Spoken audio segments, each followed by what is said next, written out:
মামা, পাশের গাড়িতে ঝিলিক আছে? আরে দূর, ঝিলিক এটা অন্য মেয়ে। তাহলে মা এসব কি বলছে? মা কি এখন সবার মধ্যেই ঝিলিক দেখতে পাচ্ছে? ঝিলিক, শান্ত হো যা মেয়ে। ঝিলিক, শান্ত হো যা। ঝিলিক, আমাকে ছেড়ে দাও, আমি ঝিলিকের কাছে যাব।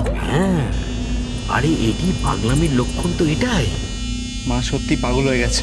আর বলো না, খুব খারাপ ধরনের পাগল। চিৎকার চেঁচামেচি, একে ওকে মারধর, যখন তখন ভায়োলেন্ট হয়ে উঠছে। না না, এডি তুমি এক কাজ করো, তুমি না তাড়াতাড়ি একটু বাড়ি চলে এসো। আমার মনে হচ্ছে আমি একা সামলাতে পারবো না। ঠিক আছে, আমি এক্ষুনি আসছি। হ্যাঁ, চলে এসো এসো।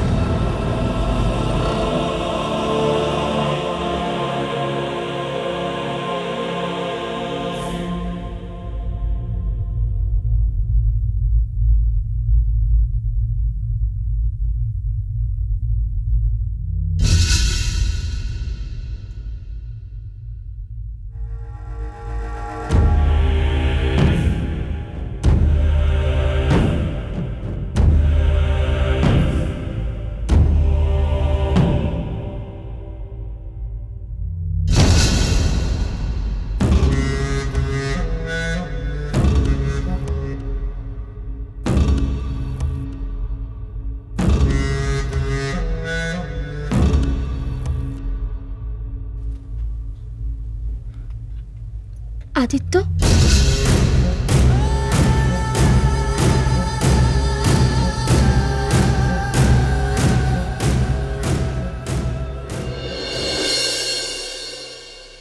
প্রতিমা, প্রতিমা, প্রতিমা। হ্যাঁ দাদা, যাই। আপনি চলে এসেছেন? হ্যাঁ, আচ্ছা, আমি এসে গেছি, সঙ্গে তোমার বাজারও এসে গেছে। আর সবকিছু ঠিকঠাক এনেছেন তো?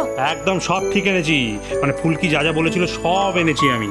গলদা চিংড়ি এনেছি, তারপরে চিতল মাছ এনেছি, পাটার মাংস এনেছি। আর কি চাই বলো? আর পটল? আমি যে বললাম আপনার জন্য পটলের দোরমা করবো। এনেছি তো, পটল এনেছি, লিস্ট থেকে কিচ্ছু বাদ দিইনি প্রতিমা। আদি খেতা, খাজনাচ্ছে বাজনা বেশি। ভেবো না প্রতিমা, এসব নিয়ে ভাবতে নেই। জীবনে চলার পথে অনেকে অনেক রকম আওয়াজ দেবে, উল্টোপাল্টা কথা বলবে, পাত্তা দেবে না। তুমি এখন রান্নাঘরে তোমার হাতের গুণ দেখাবে আর আমরা মুগ্ধ হয়ে যাব। সকলের তো সব গুণ থাকে না প্রতিমা, তাই না?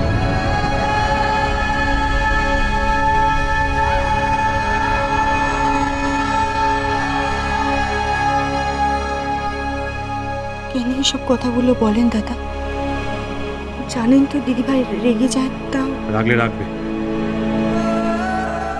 তোমার দিদিভাই যখন বাড়ির সকলকে যা তা কথা বলে, তার বেলায় কিছু নয় না? আর ওকে একটা উচিত কথা বললেই অন্যায়। শোনো, এসব কথা তুমি পাত্তা দিতে পারো, আমি পাত্তা দেবো না, সরি। প্রতিমা, আচ্ছা এখনো তোমরা কি ভাবো বলো তো? এই বাড়িটা তোমার দিদিভাই, হ্যাঁ? তাই ওর মুখের উপর কথা বলার কারোর কোনো অধিকার নেই। আমি জানি দাদা এই বাড়িটা আপনার, কিন্তু এ বাড়ির কর্ত্রী তো এখনো দিদি, তাই না?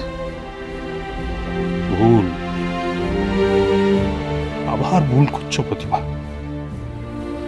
এই বাড়িটা আমার নয়, এই বাড়িটা আমাদের সকলের প্রতিমা। আর এই বাড়ির কর্ত্রী আমার মা, শুধু মা, আর কেউ নয়। মনটা মাঝে মাঝে খারাপ হয়ে যায় জানো প্রতিমা, খুব খারাপ লাগে যখন দেখি তুমি মা সকলে বিদেশের সামনে কিরকম কিন্তু করছো, পাছেও কিছু মনে করে। প্রতিমা, এটা কেন বুঝতে পারো না তোমরা? এই বাড়িটা যতখানি বিদিশার ততখানি তোমারও।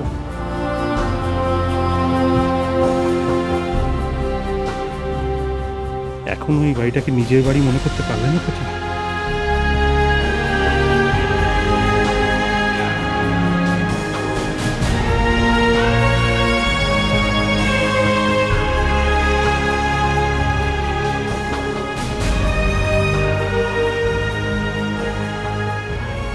যে নিজের মনে করব, কোনটাকে করব না, সবচেয়ে গুলিয়ে ফেলেছি দাদা।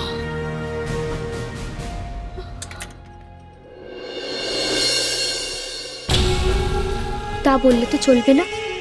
আজ না মাসিমার জন্মদিন, আর আপনি এখানে? চলুন এক্ষুনি বাড়ি চলুন। আচ্ছা, এরকম একটা দিনে আপনাকে নার্সিংহোমে আসতে কে বলেছে শুনি? এরকম একটা দিনে তো আপনার মাসিমার কাছে থাকা উচিত ছিল। আর তাছাড়া মাসিমা তো চাইবেন আজকের দিনে আপনি মাসিমার কাছে থাকুন। এতগুলো বছর আপনি এখানে ছিলেন না, কিন্তু এবছর যখন আছেন,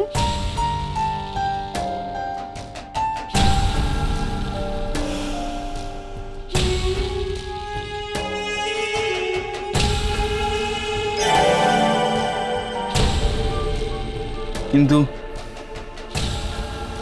আমি মায়ের কাছে থাকি সেটা মা চায় না।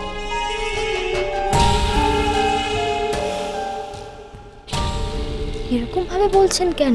আমি ঠিকই বলেছি, মা ওই ঝিলিককে চায়, আর ওই ঝিলিকের সঙ্গে দেখা করার জন্যই মা মন্দিরে গেছে।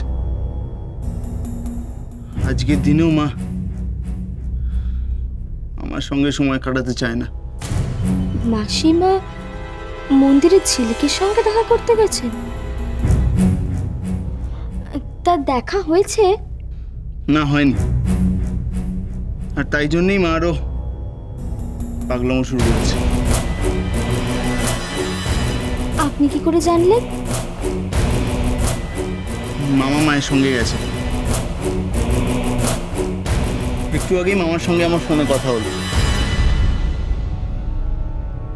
এরকম একটা পাবলিক প্লেসে মা এরকম সিন ক্রিয়েট করছে।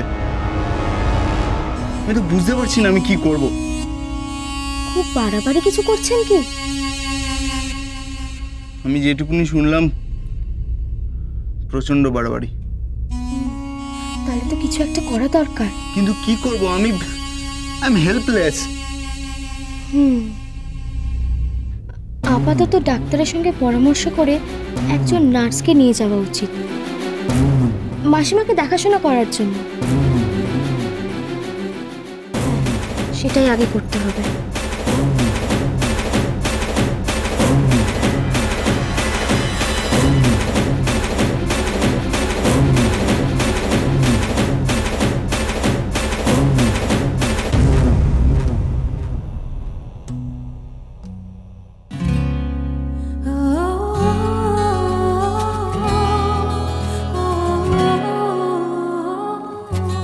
টেক ইউর টাইম, চিন্তা করতে হবে না। যা ব্যবস্থা করার আমি করছি।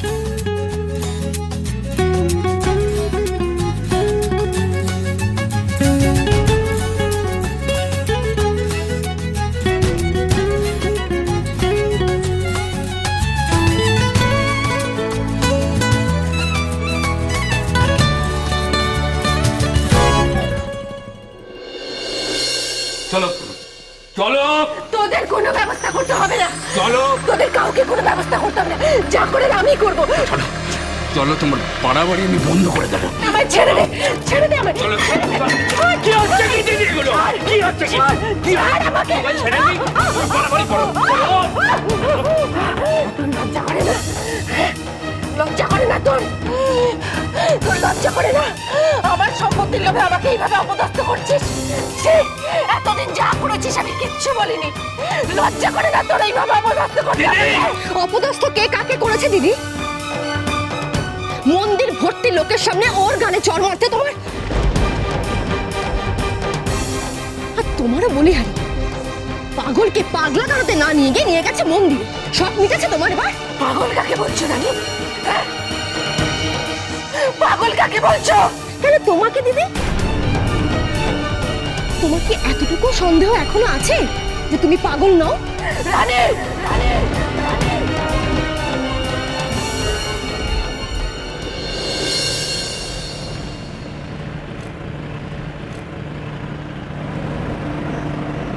আপনি সামনে চলে যান।